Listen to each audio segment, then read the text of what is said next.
Since the U.S. called off trade talks with Canada, has Mr. Trump returned your calls, texts, or accepted your apology over the Ontario ad?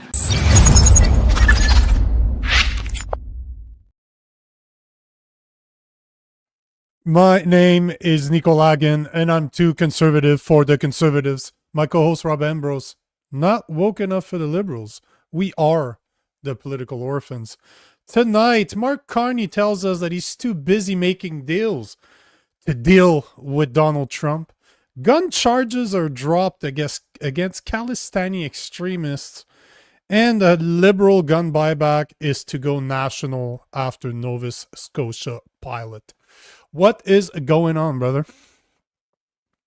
What's happening? The gun charge drop, is that the Yahoos that were shooting out in cottage country there? No.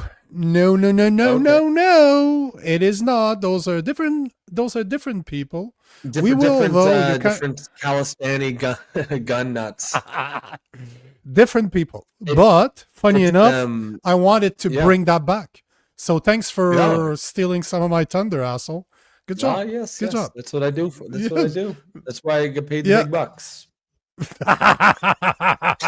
No, that's fucking funny. That is hilarious. So, you know, let's start right there. I'll say hi to all the people in the comment section.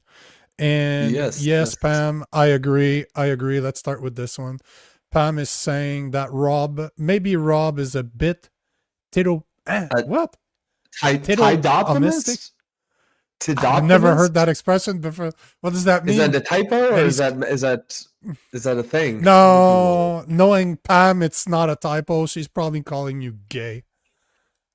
To me, that's all it means. It means gay. There's a word. It's a person who's habitually late. A person who's habitually late because they believe they have more time than they actually do. Yeah, actually, that actually works. That fits. That's a good word.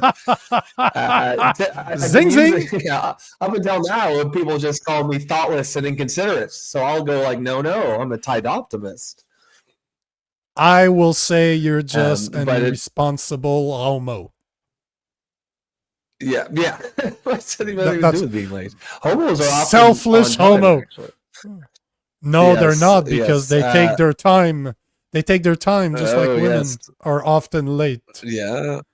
But my experience is very limited with the homos, so I will take your word for it. I will trust your experience. Please. When you say my experience is limited, you mean limited to weekends?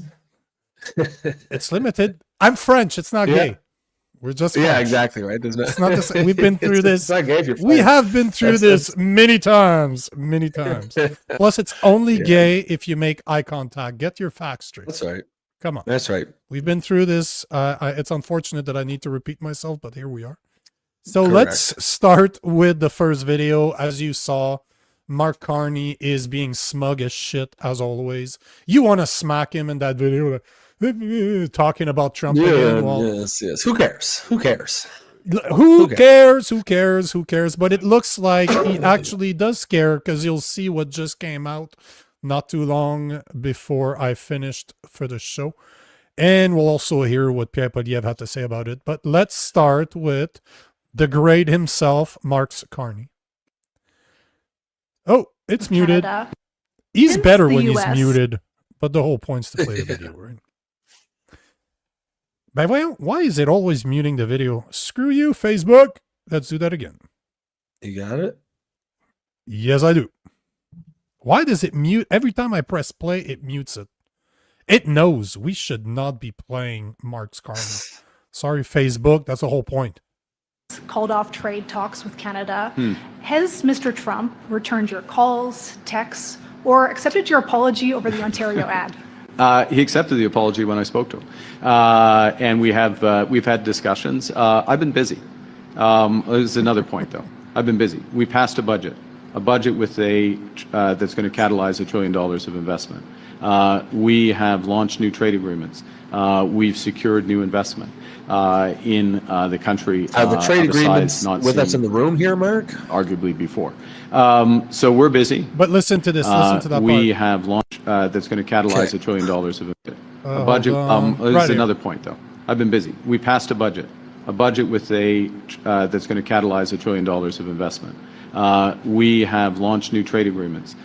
We've secured new investment in the country of a size not seen arguably before.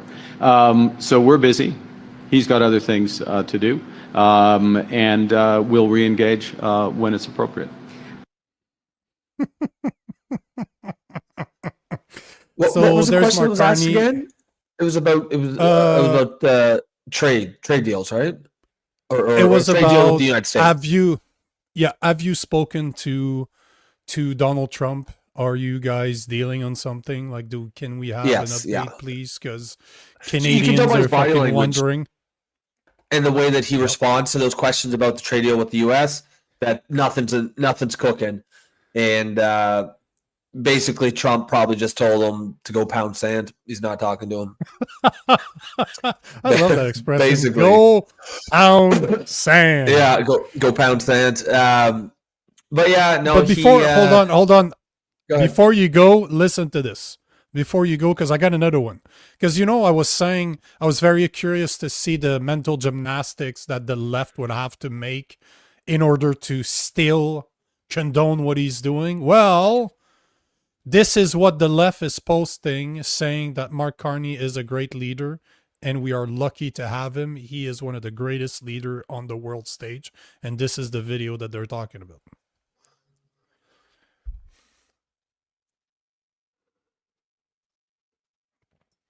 Nations, middle powers like Canada, have benefited from a rules-based multilateral trading system and an open global financial order. Our geography gave us privileged access to the world's largest economy and distanced us from many of the world's threats. Nous vivons pas une transition, mais une rupture. Et dans chaque rupture réside la responsabilité de bâtir un nouveau départ. In the face of change, Canada's new government is making generational investments at home and building deeper partnerships abroad. Dans cette nouvelle ère, le leadership du Canada sera défini non seulement par la force de nos valeurs, mais aussi par la valeur de notre force. So I don't know what he was trying to say there, because he's making it sound like we are connected to the biggest economy in the world. And it turns out that we are. So seems that Rob is not only late, like always, but he is having camera problems. But it's okay. It's okay. We will address this with you guys. So basically we have Mark Carney telling us that we're sharing the biggest border. We're sharing the biggest border between two countries, and it turns out that it's the US, the place that has the biggest economic the biggest economic buying power, and we get to be connected directly to them, and yet somehow this video I just showed, whatever the hell he was saying, is sold as the reason why Mark Carney is great. And he's the one that posted that, saying, in the face of profound global change, we're building Canada strong. So I did a boatload of research today, and Mark Carney in the first video is bragging about how he's signing new deals, right? He's signing new deals all over the place. He's fucking, printing money for us. Well, turns out that he's actually full of shit. You know what he signed for? He's been traveling the world for 8 months now. 8 months of world traveling, and he signed deals with Indonesia, with the Republic of Korea, and Chile. And do you know how much they're worth over the next 10 years? Not per year, but over the next 10 years, $6 billion. And before people start hitting me with the UAE deal that he's supposed to have signed for $70 billion, there's no deal signed. They're just agreements to say that it's a framework to say that we will do business together, but no business has been made yet or has been built. But do you know how much our trade agreement with the US is worth a year? Do you know the number, Rob? Because I'm always talking about the exports, right? How much exports they buy from us it's between $590 and $600 billion. But do you know how much the USMCA is worth for Canada and the US every year?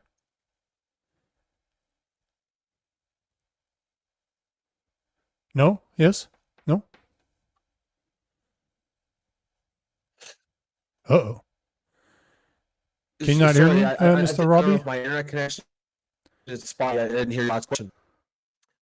I was asking you, how much do you think that the Yeah, trade I'm gonna agreement have with to, the U.S.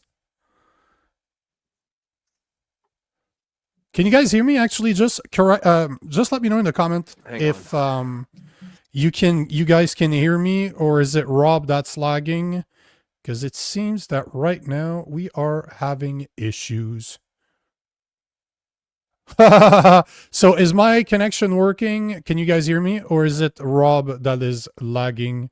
You hear me? Awesome. You can see me? Awesome. So it's Rob that's thinking, and as a liberal, I guess it's very hard. It's hard thinking. He's in deep thought. So out of curiosity for the people listening to this, for all the listeners, how much is our trade agreement, the USMCA, worth with the US? Throw me a number, because I'm always talking about the exports, how much we export to the US, which is around $592 billion. At least it was in 2024. But how much is our trade agreement? I'm curious. You guys throw a number out there. Tell me how much our trade agreement with the US is worth, because it is absolutely insane how much money it's worth. So any guess? Anybody? Give me a guess. How much is our trade agreement worth before I give you the answer? Trevor Benson, you're saying 600 billion plus a year. That's just our exports. That is just the money that they pay us. Pam is saying 371 billion, not even close. 879, not even close. And ding, ding, ding, ding, ding, ding, ding, ding. Stu with the comment, $1 trillion. The USMCA trade agreement between Canada and the US is worth between 1.1 and 1.2 trillion dollars a year. And over 8 months of traveling and all the bragging in the world, Mark Carney is proud of having secured $6 billion over the next 10 years. That is what 8 months of a great negotiator has brought us. It's, I don't even know what to say to this. It's a lot of zeros. Video, he's like, we've secured great 6 billion deals. 6 billion. And I'm like, are the trade deals in the room with us here, Mark? Nope. No, they're not. They don't exist. They're not there. He really has not been signing a lot of trade deals. He signed deals with Indonesia, Korea, and Chile for a staggering $6 billion fucking dollars.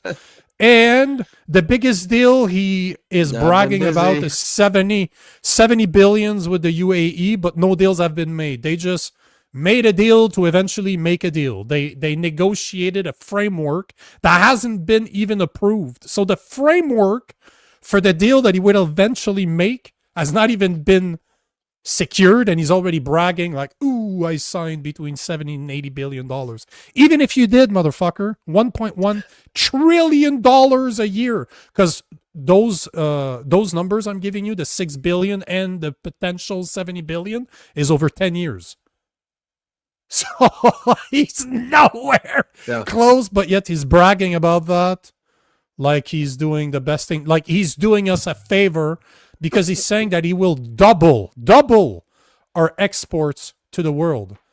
That's 25% of our exports. So even if he did, that would be 50%. Yeah, so he'll double that while shitting $1.1 trillion down the toilet. Sure.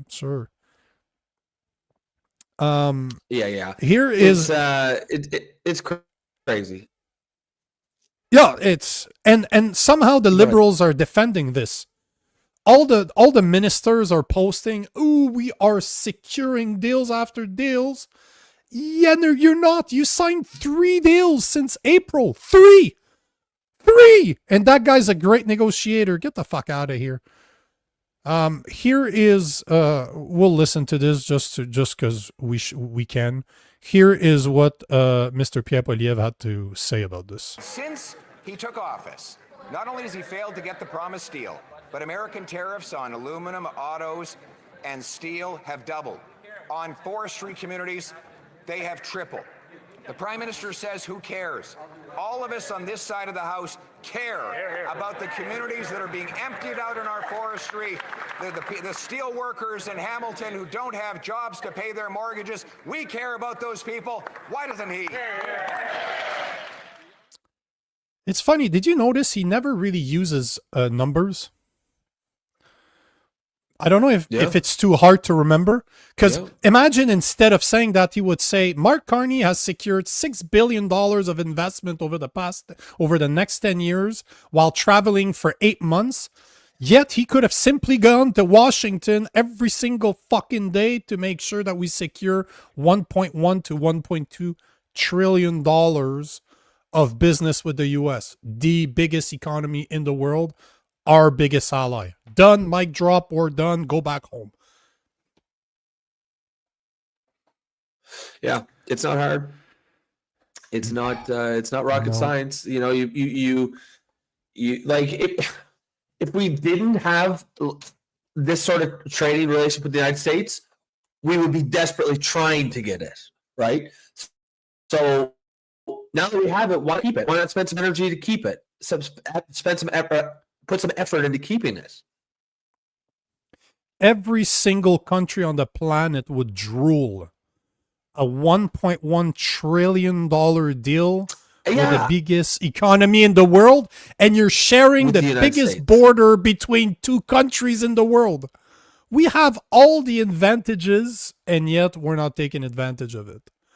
But you know what's breaking news, and that is absolutely hilarious, is that about 2 hours ago, this was published on CTV News, and turns out that Carney is considering trip to Washington after dismissing question about his last contact with Trump.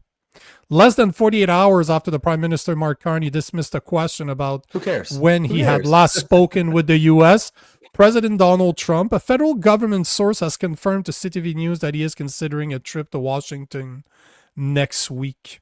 So, man, how much more retarded can that guy be? He acts tough. He plays the big game like he has a big swinging dick. No leverage, no nothing, says the dumbest shit. And then, you know, the little dog that has his tail between its legs and it's coming back home after doing something really stupid. There you go. That's Mark Carney. Yet the liberals are still defending this guy. Like, I don't know what it's going to take for them to wake up. It's absolutely insane.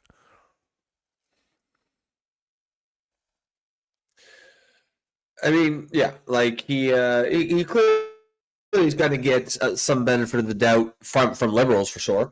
But at some point, you got to start. You actually have to hold account for things. He's going to get 6 months or 7 months or even 12 months maybe without doing anything, because despite what he said, about being super busy, and he hasn't really done anything, right? He hasn't. There's no deals that he signed. No significant deals. No. What is he bills? So multiple. There's a couple bills that are in varying stages of being passed, and they're all related to nonsense, hate speech and quote unquote hate speech. They're all basically authoritarian anti-free speech bills. Other than that, he hasn't done anything. At some point, you'd hope that liberals would start asking questions, hold him accountable. Why isn't this guy done anything? But we'll see. It seems I thought Polyev was, that was a decent criticism.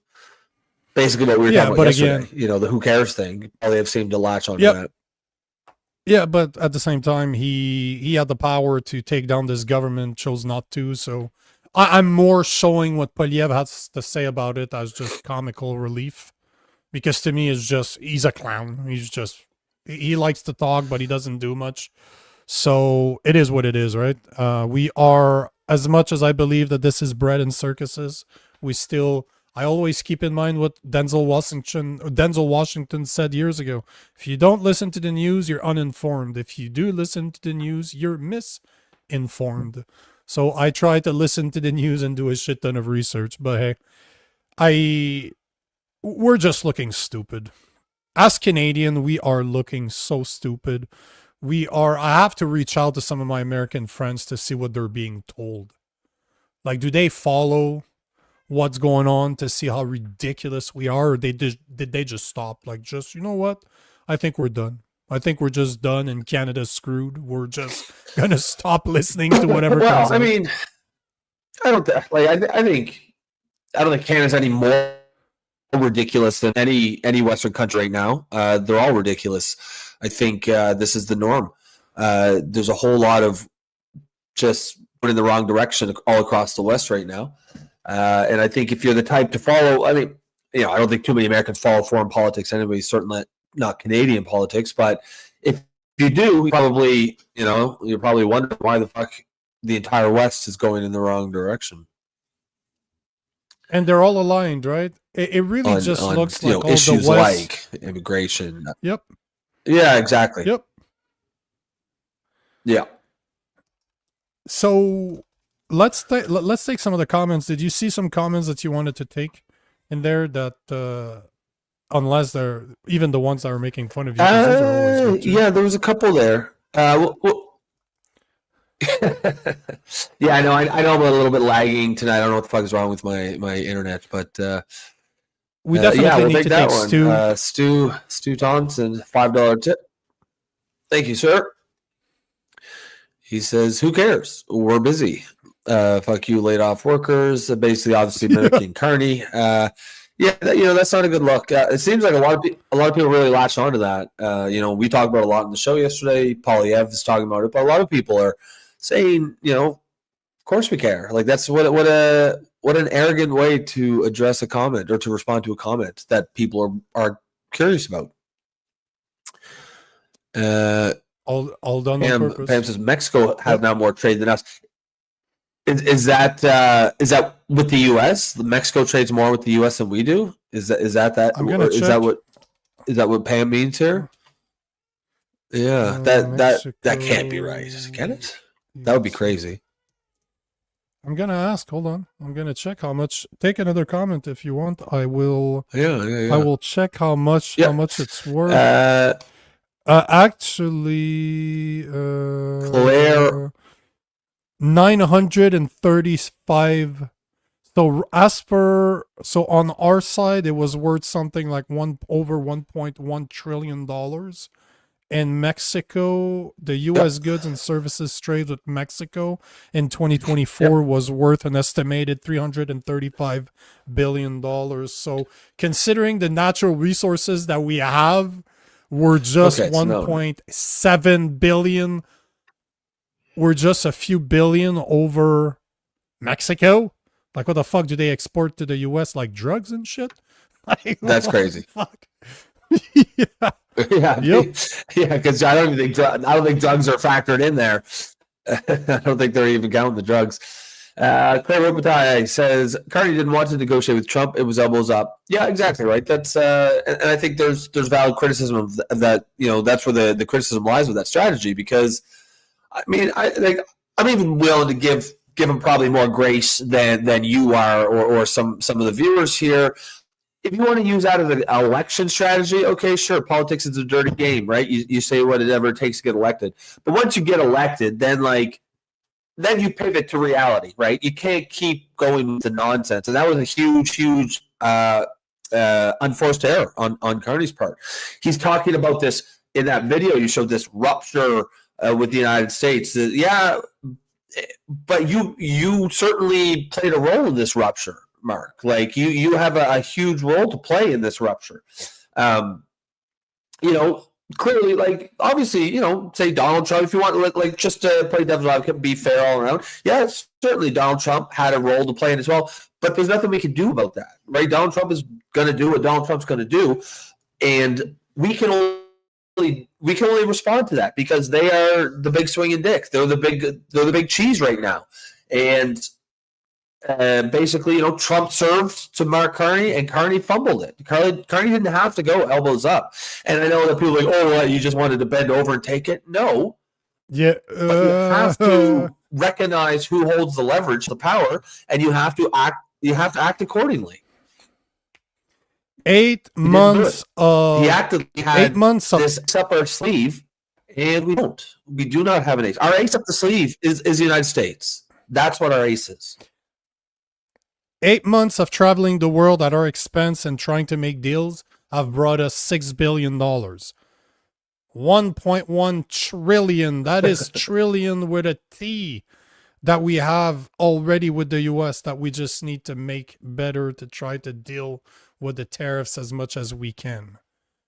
Yet he's traveling the world doing nothing except promising money to Ukraine. That's basically all he's been doing, is promising her money to other countries. Here is a great comment that I agree with 100%. Guido Sidar is saying, Carney wants to bankrupt Canada so Brookfield can buy the assets. Carney's here to finish what Trudeau started, and that's how many times have I said this, that the whole point of destroying Canada's economy is in order to buy the assets or natural resources for pennies on the dollars. Because Brookfield and Mark Carney are good with oil and gas. They just bought a shit ton of it. A shit lot. Brookfield bought like for more than $1 billion worth of pipelines in the US over the past month alone. So they're very good with oil and gas. They love it. It makes money. At the end of the day, that's all they care about. But they can still get our economy cheaper by destroying it. So natural resources are going to get screwed. Stu, once again, Stu, thank you for the tip. Carney may be hoping the Supreme Court decision is against Trump, and then he can say that we played this right, bitches. Yeah, sure. Yeah, you know what? We talked about this before. We've mentioned this before, but you know what? It still doesn't matter, because at the end of the day, Trump can do whatever it takes to make our life more difficult out of spite. And you know that Trump is a spiteful guy. We all know this, right? Come on, sure. Let's be honest here. But I'm sure, you know for a fact that if that was true, if the Supreme Court actually removed the tariff saying it's unconstitutional, Mark Carney would say it's all his fault. It's all because of him, and probably that Doughboy Ford would come back saying that it was all because of his ads. Obviously. There's that video, that commercial. Yeah. Yeah, that's all it was. I mean, thank you. Thank you, Doughboy. Thank you. All your fault. And for sure, if the Supreme Court decide that would bail out Mark Carney, no doubt. But it's tough to put all your eggs in one basket. You know, even if it works out for Mark in this case, let's say they do decide in favor of getting rid of tariffs. You know, that isn't because of something great that Mark Carney did. He would have just gotten really fucking lucky. You know, he would have. It's basically like going in and putting all your money on red 23 on the roulette table, and you happen to hit it. I mean, it worked out, but that doesn't mean it was a smart thing to do. Yeah, but in Carney's world, that's called investing. Yeah, it's good. Yeah. Investing. Right. Playing the roulette is an investment. Carney would say he knew it all along, actually. Yeah, probably. Oh, yeah. He'd probably say it's all part of his plan. He's the smartest guy in the room. But it's, you know, I mean, look, you got to do, at the end of the day, if that's the only strategy, if that's your only strategy, is just hold prayer on the U.S. Supreme Court to hobble the U.S. president, that's not a great strategy. That's, you know, even if it works out in this case, that would have just worked out in spite of Carney, not because of Carney. I like this one. DNL is saying DNL says no Doug Ford caused a rupture. The rupture. Jesus, the rapture. He's the Antichrist. He caused the rapture. Yeah, I thought it was the rapture. The rapture. Carney apologized. Trump said he won't talk to us. That is what happened. No, the relationship was being destroyed way before Doug Ford ever got involved. Mark Carney literally got elected for saying that 10 years of bad liberal policies was all to blame on Trump. That's what happened. Like he's been using Trump as the scapegoat, as the monster, as the boogeyman ever since the election. So we're talking back in March. Back in, like, he was elected in April. So back February and March, he was already playing that card. So did Doughboy help? No. But it actually helped Mark Carney because he gets to blame somebody else. But we all know that he's been doing this for 10 months now. Oh, yeah, sure. DNL says, why is that not a great strategy? Well, just because it's completely out of your, he's talking about relying on the U.S. Supreme Court because it's completely out of your control, right? It's not anything that Mark Carney's doing to just punt to a group to make a decision that you have no control over is not a great strategy, right? You have to be doing something. A great strategy would have been, in my opinion, doing whatever it took to sucking up to Donald Trump in the short term and getting the best possible deal, which is probably 10% tariffs, is probably the best you could hope for, and use that time that you buy yourself a couple years of having a decent trading relationship with the United States, and in that time invest a shit ton of money into pipelines, into oil and gas, into mineral extraction, build yourself into an energy superpower, and in 5 to 10 years, then you can tell America to go fuck themselves if that's what you want to do. But just a heart of prayer on the United States Supreme Court, a conservative United States Supreme Court to rein in a conservative United States president. I don't think that's a great strategy. So, and not only that, but yes, Trump cannot veto the Supreme Court. So if the Supreme Court finds his tariffs to be unconstitutional, there's nothing much Trump cannot veto it, but it could be voted, it could go to the Senate, and then the Senate would vote on it, and the Senate is Republican. They have a 53 or 47 majority. So would it pass or not? I don't know, because there are some Republicans right now that's spoken against the tariffs, right? So would it pass or not? I don't think so. No, but all I'm saying is I don't think it would pass. I think that the Supreme Court would actually there's senators that are against the tariffs. Yeah, because we're only talking about 6. Like it's 6. So 53 to 47. So it's not a strong majority, and there's a bunch of them that spoke about it, that spoke against it. But the point is that it's not something you control. For all you know, the Supreme Court is not gonna find it unconstitutional, and then his tariffs are gonna stay. So that's not. I would not go all in on somebody else's hand. I would like to go all in on my hand. Well, I control. The Supreme Court's a wild card. It may work out in your favor. It may not. But there's nothing you can do about it. You have no control over it. You have no say. And it didn't prevent him from doing anything on the side, right? Like if all you're doing is relying on the Supreme Court, in my opinion, that's not smart, because you're not doing everything that you can be doing, that you should be doing. And because at this stage, all he needs to be doing is whatever he can to salvage a trade relationship with the United States. That's it. Agreed. Agreed. You can't even worry about like getting the best deal. You just need a deal. A deal is what you need. You have nothing to lose by securing a deal, or at least trying to secure a deal with the U.S., because if the tariffs are found to be unconstitutional, awesome. You probably will get an even better deal that you negotiated. And if it's not found to be unconstitutional, guess what? You have a fucking deal securing $1.1 to $1.2 trillion a year. It's a win-win solution, and sitting on your hand like Mark Carney's doing. Well, actually, he's not even sitting on his hand. He's doing everything possible to piss off Donald Trump.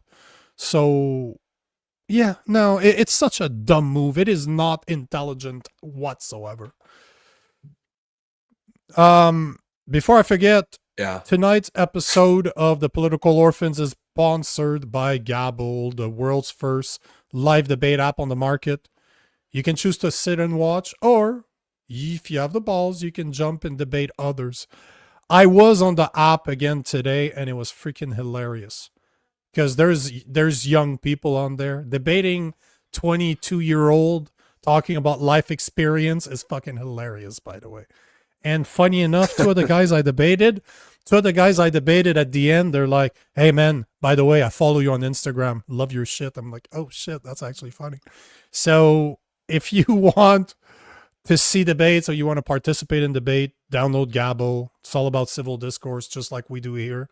And you can check the description below for our affiliate link. And every time you download, it encourages the show because guess what? They're sponsors. So they give us money for the downloads. So just saying, if you want to support us, go check Gabble. But I'm telling you, if you want to try to debate others, you literally do it from your phone. It's 3-minute rounds.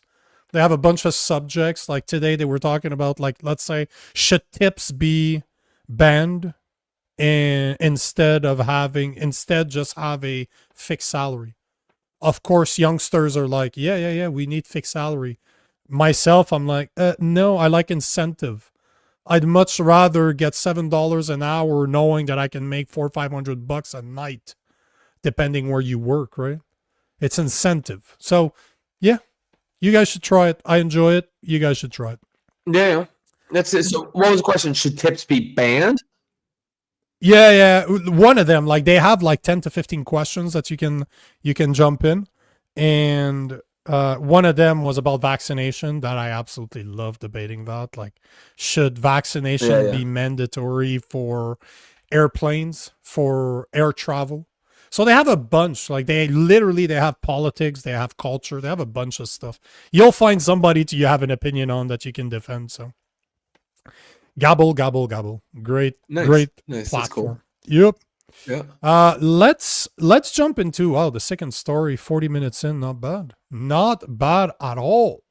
So here's something that is indicative of what's going on in Canada, because you kind of alluded to the Indian individuals a few months ago that started shooting guns in Muskoka. Well, you'll see how I'm going to share this story first and foremost. And as you can see from the title, gun charges dropped against 2 Sikh activists. The Crown dropped all charges against 2 of the 3 Sikh activists arrested in September for allegedly having a loaded handgun in the car. I'm not even going to try to pronounce those names, but they're basically Gosal, Singh. So they're definitely from, you know where they're from. They were charged in Whitby on September 19. They were charged with a dozen firearm offenses, including careless use and illegal possession of a prohibited handgun. They literally had a loaded gun in the car with them. Those people, one is here legal in Canada. That is, let me try to say his name, Inderjit Singh Gosal. He's from Brampton. The 2 others are from the States. And it turns out that they actually dropped all charges. So no problem. Charges are dropped. The guns were legal. The guns were loaded. Yet no consequences whatsoever. They're the 2 Singhs that are from the US. They can go back home. No problem. Don't worry about it. But the thing that they're keeping very hush-hush, they kind of allude to it here. 2 had been charged alongside men who replaced Najjar as Khalistani leader in Canada.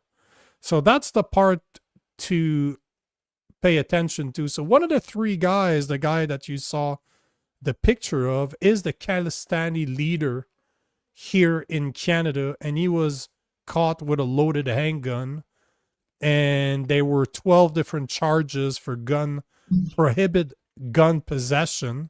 Yet everything's being dropped. The 2 things got dropped, and his, as per his lawyer, is gonna get dropped And what his lawyer was saying, I just want to see, is this in this? I just want to see, was it in this article? Is it the next one? I think it's in the next one.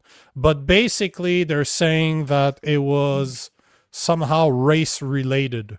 The only reason they got arrested with a loaded gun is obviously because of racism. That's what the lawyer of the third guy is saying. It's absolutely fucking insane. Absolutely, absolutely insane. But we have 3 people involved with the Khalistani extremists. One is the leader of the Khalistani in Canada, arrested with loaded gun, with 12 different charges for gun possession. 2 of them are dropped. 2 of them got all the charges dropped. And as per the lawyer of the third guy, the name of, where's his name again? His name is Injarit Singh Gosal, a prominent organizer for the band Sikhs for Justice. As per what his lawyer is saying, he will be let go as well. And one of the articles that I was looking at earlier, this was race related. The arrest was somehow racist. So how interesting, right? You're getting caught with an illegal loaded gun in your car, and somehow that was because of racism. Is it racist to stop somebody that's committing a crime that you're assuming is committing a crime, and you're right? It's like saying, is it racist to say that black guys have big penises? Is that racist? Is that racist? Or is that acceptable racism? That's crazy. That's crazy, right? It's basically, it's getting to the point now where if you're a person of color, you can commit whatever crime you want, because then you can just say it's racist. It's racist to arrest me. It's racist to arrest me. It's crazy. It's just, it's speaking of the Khalistani thing, that I don't know if you're aware of what's going on today. There was like a referendum or something. A Khalistani referendum back in India, and then like 30 people in across Canada. There were some stations that had like 30,000 people, Khalistanians, lining up to vote. And I'm like, why? Why are we expending resources and infrastructure to allow people to vote for a separatist referendum back home in India? Gosal, the guy the guy that you saw the pictures on both articles, is actually the leader of the Khalistani here in Canada. He's responsible for organizing those 30,000 people to assist in that referendum. That is, if you dig enough, it is his doing. So that's the dude we're talking about. And I found the quote I was looking for earlier.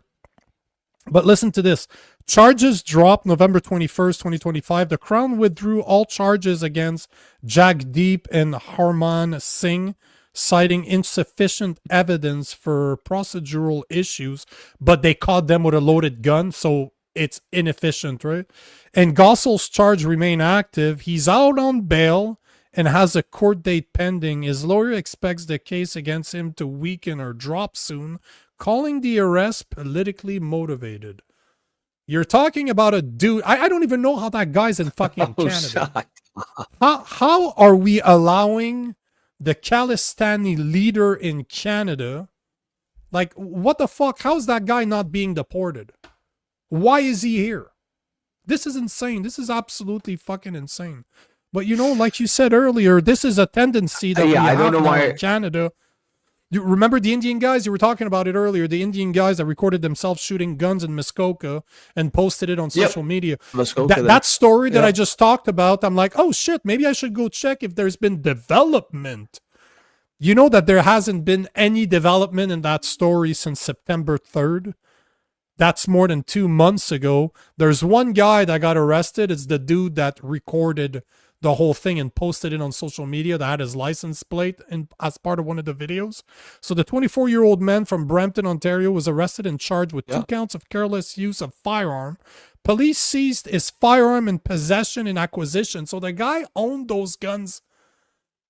He owned them legally. Singh is believed to be one of the primary individual in the videos.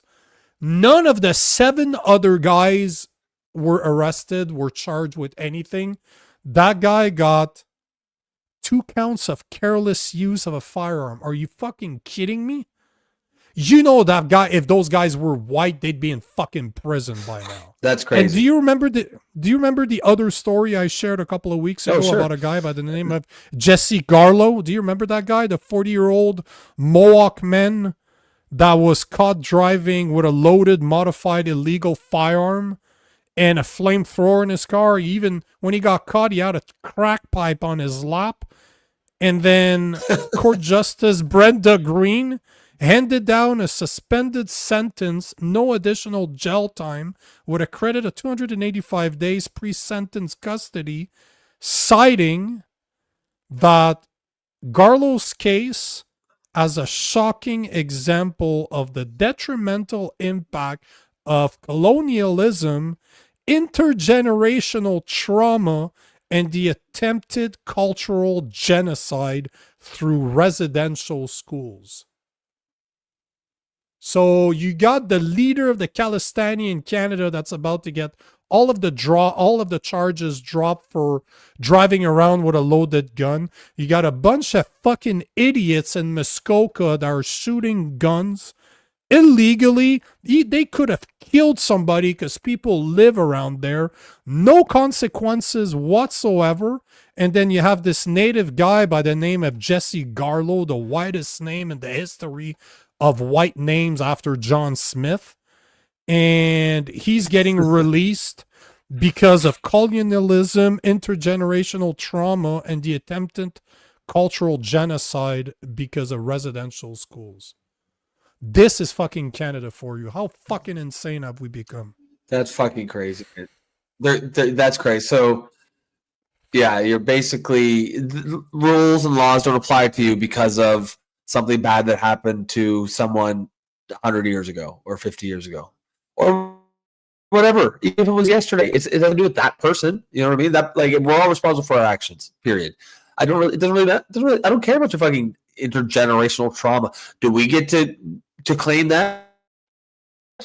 If we get a crime, trauma. There's trauma in the past. Everyone has fucking trauma somewhere. No, you're too white. You're too white for it to matter, man. Yeah, white people's trauma don't matter. Yeah, your trauma doesn't matter. There's a couple more I wanted to cover if we can do it fast, just because we spoke about this before. But you heard of the gun buyback that's going on in Nova Scotia, right? That, like, they were testing it in Cape Breton. Yeah. So it turns out that the pilot is completed and they will go nationwide. Turns out that give me a number. How many guns do you think were surrendered, as part of that pilot? How many guns were given back, or literally, let's call it confiscated by the federal government? How many guns? Give me a number. I don't know, 100? Out of this lasted between 6 and 8 weeks long program. People surrendered up to 22 assault style firearms, which they don't say how many people brought that in, because I used to own more than one. Know what I mean? Like, I know a lot of guys that own 10, 20, 30 of those guns themselves. So 22 assault style firearm could literally be 4 guys showing up and giving back their firearms. Their plan was to get 200 guns. They got 10% of the guns, and they're still going through with that federally, so nationwide. And they're spending, what was it, over $1 billion for this? Insane. Absolutely. Let's not even talk about the fact that this is seizure. They're going after guns that were legally purchased by legal gun owners. So that's not even the part. Like, we can argue this one until I'm blue in the face, but 10% of their goals, they expected 200 guns, yet just for sake of argument, there's more than 85,000 valid individual firearm license in Nova Scotia. There's about 2.5 million in Canada.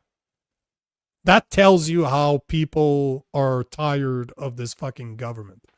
10% of the guns they wanted to get. How many did you repeat that? How many? Because you cut off a little bit there for me. How many did they get in total? They got, it's reported between 20 and 22 guns. They were hoping 200.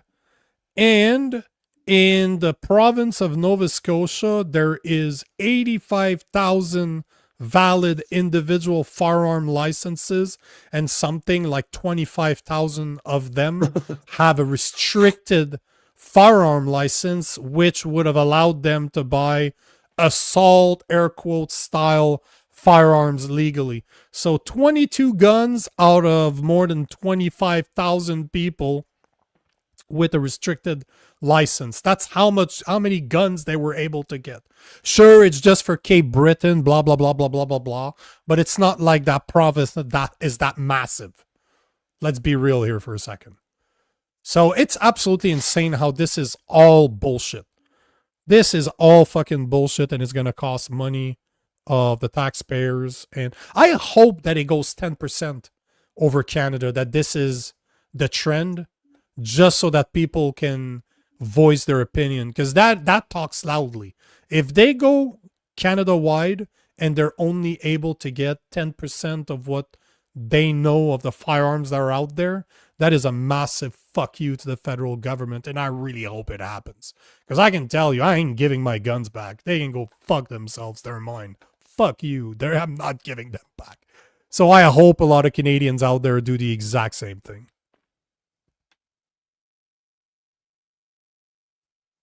Oh yeah, yeah. And clearly, that's what Nova Scotia is proving, it's a right? crazy program. It's not going to do anything. Yeah, it's not going to do anything. Yeah, as Kenzie Kraken says, the billion is spent on bureaucracy. Yeah, it's just going to be extreme bureaucracy. It's not going to do anything effectively. But just it'll. I'm sure it's Mark Carney will be playing it up like it was this great of his government. Man, it's the same thing as castrating yourself, hoping your neighbors stop raping.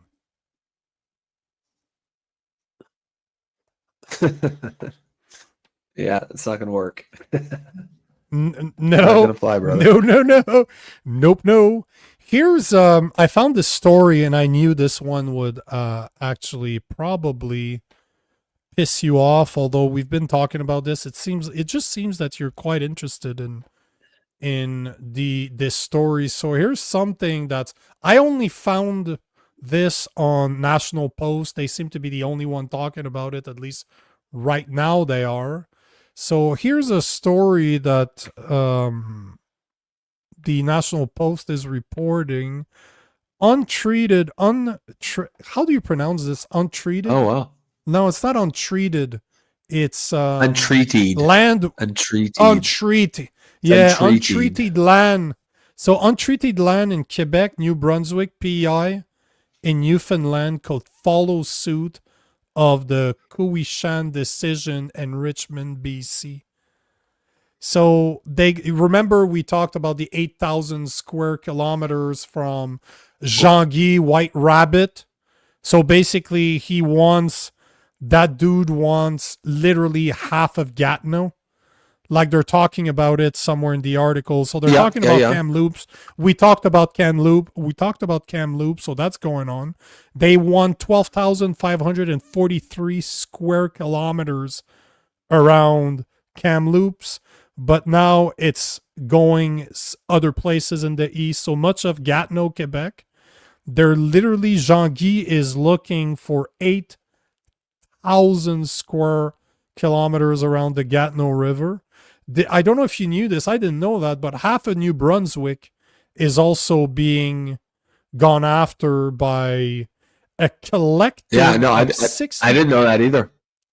6 New Brunswick First Nation in 2021 collectively formed the Wallastoqui Nation, 50% filing a New claim. 50% of New Brunswick. But here's what. So naturally, That's such crazy. a massive claim encompasses hundreds of private industrial landowners. But here's the part where it's messed up. Last year, a decision by the New Brunswick Court of King's Bench seemed to dismiss the claim against private landowners in the claim area, the court declared that those owners were innocent in the matter and didn't owe any compensation to the Walastoki just because they bought their house on disputed land. Nevertheless, the decision also ruled that the Walastoki claim to Aboriginal title could go ahead. So even if they said that the owners don't have to pay anything, they're still allowing that group to go forward. So we're talking New Brunswick, we're talking Gatineau, we're talking Kamloops, BC. We're talking obviously about Richmond and supposedly that their claims in Newfoundland. They want all of it. Yep. PEI and Newfoundland are two other places. The natural result of, this is the natural result of spending 10 years, 20 years, or however long, telling everyone that we can that, oh, this isn't our land, this isn't our land, this is unceded land, this is this belongs to the Indigenous people. Well, yeah, okay. So then they're here to take it. They're here to collect.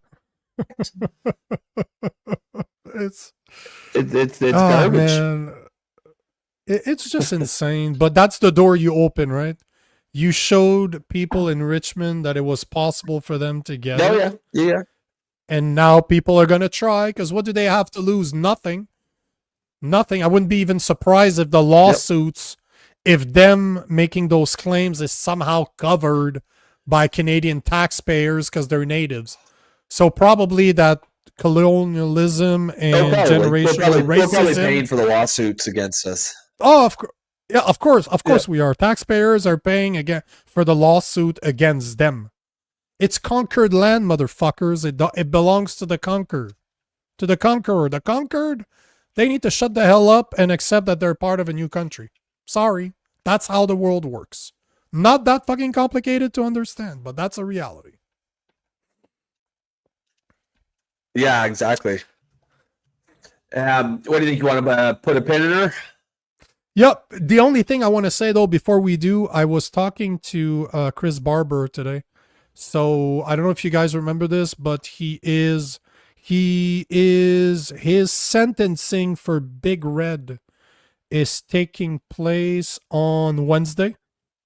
So Chris Barber is going to join us on Thursday at 8:30 p.m. on the show to speak about the sentencing. And I'm also sitting with him at 6:30 to 7:30 to have a personal conversation with him on Woken to see why he did what he did and if he regrets doing what he did considering everything that has happened to him. But yeah, we're going to have him. I'm recording a personal podcast with him to get to know him a bit better. So you guys can watch live, obviously, right here. But if you want to join us on Thursday, 8:30 p.m. We'll talk about the sentencing. Hopefully he gets to keep Big Red because this is bullshit.